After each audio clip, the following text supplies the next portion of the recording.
नमस्कार, मेरा नाम है निवेदिता शांडिल्य और आप देख रहे हैं मॉलिटिक्स। 22 जनवरी 2015 की सुबह प्रधानमंत्री नरेंद्र मोदी ने हरियाणा के पानीपत में बेटी बचाओ बेटी पढ़ाओ लॉन्च किया। कहां गया वो बेटी बचाओ बेटी पढ़ाओ? अरे बेटियां पढ़ेंगी तब ना जब वो हत्या से बचेंगी। बेटियां ना तो बच पा रही हैं ना पढ़ पा रही हैं। हरियाणा में सेक्स रेशियो पिछले 8 सालों के सबसे घटिया स्तर पर पहुंच चुका है, यानी लड़कियों की संख्या लड़कों की तुलना में बहुत कम हो गई है। 2024 की बात करें तो सेक्स रेशियो 1000 लड़कों पर 910 लड़कियों तक पहुंच गया। लड़कियों की इतनी खराब हालत इससे पहले साल 2016 में देखने को मिली थी। बेटी बचाओ जो अभियान है उसके पीछे सबसे बड़े कारणों में से ही एक था हरियाणा में भ्रूण हत्या। हालात सुधरे जरूर थे कागजों में, लेकिन एक बार फिर राज्य 8 साल पीछे चला गया है। हालात ऐसे बिगड़े कि इसे अब साइलेंट जेनोसाइड कहा जा रहा है। ऐसा नरसंहार जो बहुत ही शांति से गुपचुप तरीके से हो रहा है। गलती किसकी है? सरकार कभी अपनी गलती मानी है? कभी जिम्मेदारी ली है जो इस बार लेगी? सरकार ने गलती डाल दी है आशा वर्कर्स पे। क्या सच में आंगनवाड़ी वर्कर्स महिलाओं का अबॉर्शन करा रही हैं या फिर इस खेला के तार और भी जटिल हैं? जानेंगे आज हम पॉलिटिकल नारी के इस एपिसोड में।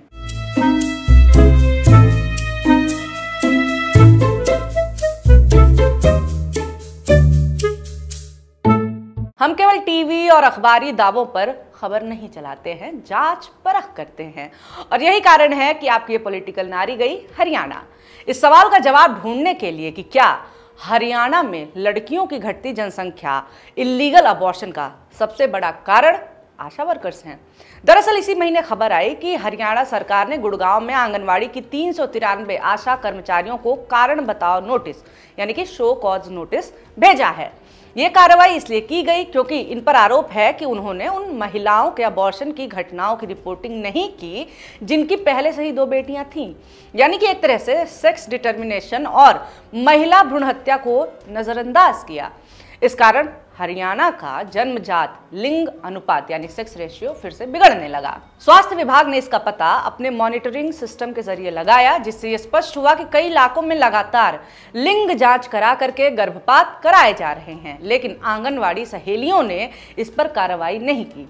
शो कॉज नोटिस भेजकर सरकार मैसेज दे रही है कि जो लोग या संस्थाएं कानून की अवहेलना करें उन्हें खुली चेतावनी दी जाएगी, चाहे वो सरकारी कर्मचारी हों, आंगनवाड़ी सहेलियां हो या फिर मेडिकल क्लिनिक हो। सरकार कह रही है कि लैंगिक संतुलन खराब होने की मानसिकता को रोकना और जन्म दर्ज की सूचना उपलब्ध कराना अब आपकी जिम्मेदारी है। अच्छा, और आपकी जिम्मेदारी क्या है सरकार? जिन आशा वर्कर्स पर यह जिम्मेदारी डाली गई है उनका क्या कहना है? यही जानने के लिए हमारी टीम जींद पहुंची। सुनिए इन आशा बहनों को क्या बता रही हैं। ये कहते हैं ना कि किसी भी चीज़ में ऊपर से बड़े लेकर के ऊपर से नीचे लोग शामिल रहते हैं, लेकिन सबसे आसान तरीका होता है किसी एक को स्केपगोट बनाओ, किसी एक के ऊपर जिम्मेदारी डालो और किसके ऊपर? जो सबसे कमज़ोर है उस पूरी कड़ी में, जो कि सबसे छोटे स्तर का वर्कर है। यही समय हरियाणा में हो रहा है। सेक्स रेशियो अगर गिर रही है तो रिस्पॉन्सिबल कौन है? आशा वर्कर्स। ये क्या तर्क है? हम आशा वर्कर्स से बात करने के लिए हरियाणा के जींद में आए हुए हैं। लेटर्स मिलते हैं यहाँ पे। अगर सेक्स रेशियो कम हुआ तो कहा जाता है कि भाई लड़कियाँ कम हुई हैं, आशा वर्कर्स जिम्मेदार हैं। आप लोग बताइए क्यों ऐसा हुआ है। हकीकत यह है कि अभी भी जेंडर की जांच होती है, उसके बाद से अबॉर्शन कराया जाता है, लेकिन इसमें केवल और केवल आशा वर्कर्स जिम्मेदार कैसे हैं? क्या नोटिस मिल रहे हैं? क्या लेटर्स मिले हैं? सरकार से क्या बात हुई है? चलिए हम बात करते हैं। ये बताइए, आशा वर्कर्स को सेक्स रेशियो कम हो रहा है, लड़कियां कम पैदा हो रही है, तो उसके लिए जिम्मेदार माना जा रहा है? देखो, सरकार ये कह रही है, मतलब आशा वर्कर 1000 की पॉपुलेशन पर काम कर रही है। वह मतलब अपने नज़दीक की जो एरिया है उसमें काम कर रही है। तो ये सरकार ने कहा है कि सबसे पहले लेटर आशा वर्कर का निकालेंगे। इसमें देखो आशा वर्कर की कोई गलती नहीं है। और हम भी ये चाहते हैं, सरकार ने ये कदम बहुत बढ़िया उठाया है। मतलब हमारे सेक्स रेशो गिरेगी तो हम कहाँ से लाएंगे, ये भी एक जनरल बात है।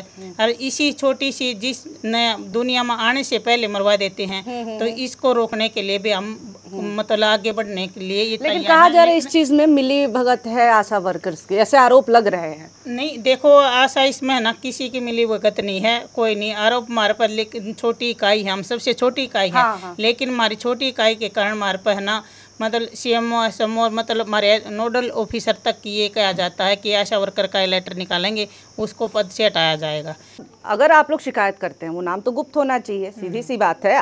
बड़े बड़े हॉस्पिटल्स के खिलाफ अगर कोई आवाज़ उठा रहा है पहले से ही डर में होगा, लेकिन ये लोग बता रहे हैं कि नाम तक गुप्त नहीं रखा जाता है और उल्टे जो आशा वर्कर्स शिकायत करती हैं उनके घर पे पुलिस चक्कर काटती है। ऐसा है क्या?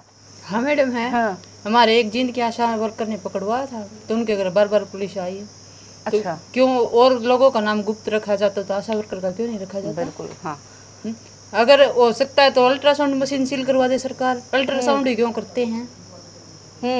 लेकिन जांच होगी नहीं अगर अल्ट्रासाउंड नहीं होंगे तो इसमें आशा वर्कर्स का हाथ क्यों बताया जा रहा है? वो सबसे छोटी इकाई है ना स्वास्थ्य की, इसलिए। देखिए वही बात है कि सरकार ने पूरी कड़ी में से सबसे कमजोर हिस्से को चुना और उसको जिम्मेदार बना करके हाथ पैर झाड़ लिए। आशा वर्कर कोई बड़ी सरकारी अधिकारी तो है नहीं। अरे इनको ढंग की सैलरी तो छोड़ ही दीजिए, बेसिक सुविधाएं तक नहीं मिलती हैं। मतलब हमारा GH पता है ऐसी सुविधा है नहीं, कहीं आशा वर्कर डिलीवरी के साथ जा रही हम वहाँ बैठने के लिए, लेकिन सरकार ने है ना कई बार लिखित में दे लिया कि हम वहाँ एक रूम बनाएंगे, आशा का गेस्ट रूम बनाया जाएगा आशा को बैठने की जगह, लेकिन इसके GH के अलावा भी हमने PHC CH यहाँ पर बैठने की जगह नहीं है।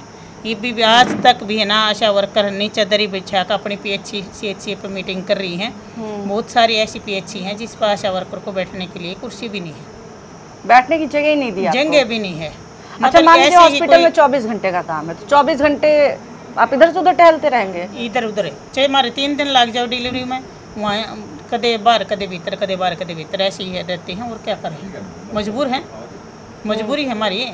लेकिन हम वहाँ नहीं रुके हैं तो वहाँ की स्लिप नहीं मिला तो हमारे पर कोई साइन नहीं करे, वहाँ की स्लिप भी लेनी जरूरी है। इसके साथ रहना है JSY के साथ तो आपने बिल्कुल, चाहे हमारे घर में कुछ भी हो रहा हो, चाहे हमारे बच्चे रो रहे हों, चाहे हमारे कोई मेहमान आ रहा हो, सब टैग का नाम उस डिलीवरी के साथ जाना है और उसकी इतने डिलीवरी नहीं होती उसके साथ रहते रहे हैं। गरीब ये कह रहे हैं मतलब जिसके पास लड़की हो उसकी सहेली हो, कहीं हुआ चाहे वह कहीं भी जा रही हो, चाहे अपने चेकअप खातर जा रही हो, चाहे और अपने कितने भी जा रही है, लेकिन उसके ऊपर निगरानी आशा वर्कर को ही रखनी है और आप हम उसकी सहेली हैं बनकर। ये भी एक सरकार ये कह रही है आप मतलब रोडों पर कने विभिन्न बोला था रोडों पर, लेकिन रोड पर कभी सरकार बात मान ली है, बात मान कभी उसको लागू नहीं कर दी। उसको लागू करवाने के लिए हम दोबारा फिर रोड पर आना पड़ता है। ये सरकार की एक बहुत बड़ी कमी मान रही हम सरकार को। हमारा 2023 में हमारा आंदोलन चला था 73 दिन के आंदोलन के दौरान जो सरकार ने हमारी बात माननी थी उनमें तो कुछ तो लागू कर दी, जो 2100 रुपये की बढ़ोतरी थी, कुछ इंसेंटिव में बढ़ोतरी थी। सरकार ने ये बोला था कि आपके जो 4000 रुपये फिक्स हैं उसको भी आप देवेंगे, लेकिन हम बार बार सरकार से नोटिस भी दिए हैं और भी पत्र भी लिखे हैं, लेकिन सरकार इसमें हमने आंदोलन भी करे हैं, लेकिन ये करे हैं आज फाइल फलाने के पास, आज डेकड़े के पास है, लेकिन उस फाइल ने वैसे ही गुमराह कर रहे हैं। उससे मजबूर होकर हम आशा वर्कर को 9 जुलाई को हड़ताल पर जाएंगी और उसकी जिम्मेवारी सरकार की होगी। ये धमकी भरे पत्र हमको दे रही है सरकार, आप हड़ताल पर जाओगे तो आपको 2 से 3 रुपये आपके काट लिए जाएंगे, लेकिन सरकार की इन धमकियों से हम डरने वाले नहीं हैं।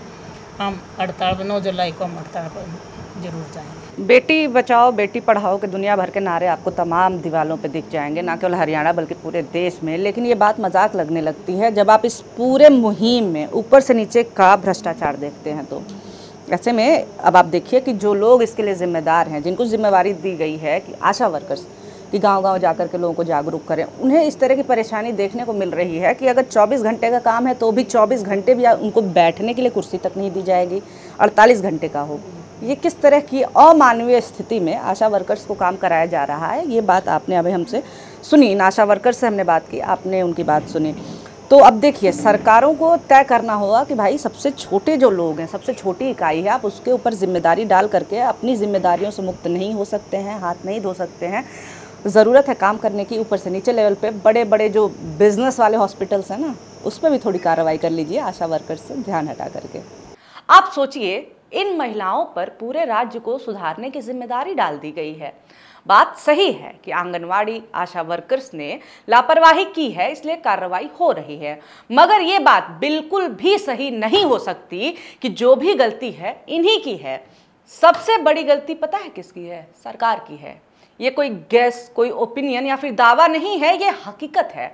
कानून अगर बन रहे हैं भ्रूण हत्या को रोकने के लिए तो उन पर अमल क्यों नहीं हो रहा है? कराएगा कौन?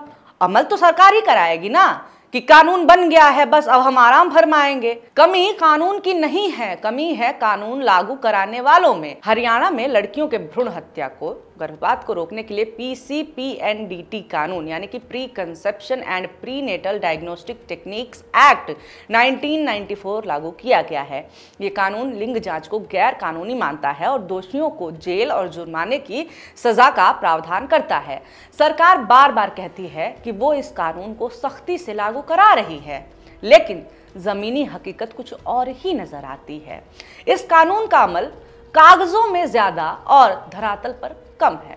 जहां पे भ्रूण हत्या इतनी ज्यादा हो रही है कि पूरे राज्य का लिंग अनुपात ही गड़बड़ हो जा रहा है, वहां तो इस कानून के तहत अपराधियों को बख्शा ही नहीं जाता होगा, है कि नहीं?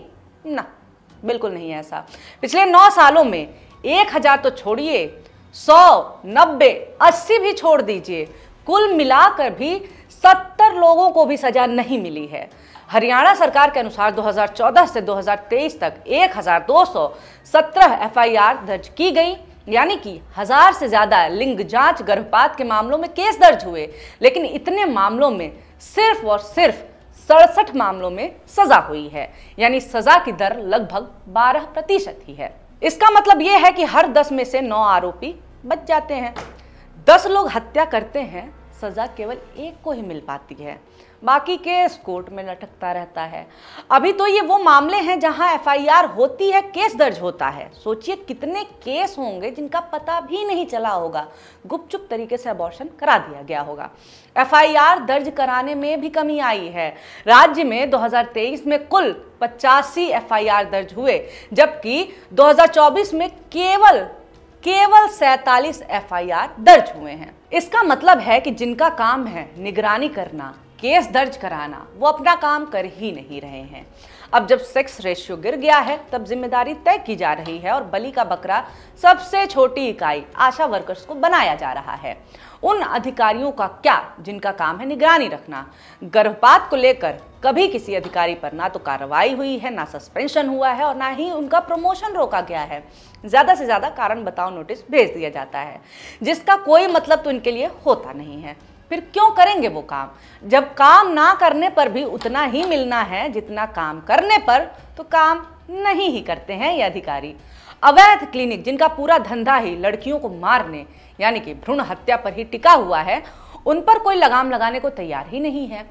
कुछ जगहों पर छापेमारी हुई, तब जब मामला राष्ट्रीय पटल पर आ गया तब जाकर के इन्होंने छापे मारे। लगभग 300 ऐसे क्लिनिक थे जिनके लाइसेंस रद्द किए गए। भाई अगर ये क्लिनिक सालों से अपराध कर रहे थे तो कार्रवाई के लिए न्यूज छपने का इंतजार क्यों किए सरकार? और सुनिए, लाइसेंस रद्द होना इतनी बड़ी बात है नहीं जितना सरकार आपको बताने की कोशिश कर रही है। सैकड़ों क्लिनिक बिना लाइसेंस के ये काम कर रहे हैं। जिनका लाइसेंस रद्द होता है वो कुछ दिनों बाद फिर दूसरी जगह अपना पुराना काम फिर से शुरू कर देते हैं। अधिकारी एक बार लाइसेंस रद्द कर चुके हैं, 2 बार रद्द करने की मेहनत क्यों करेंगे? सरकार भी अगली बार न्यूज़ छपने के इंतजार में बैठ जाती है।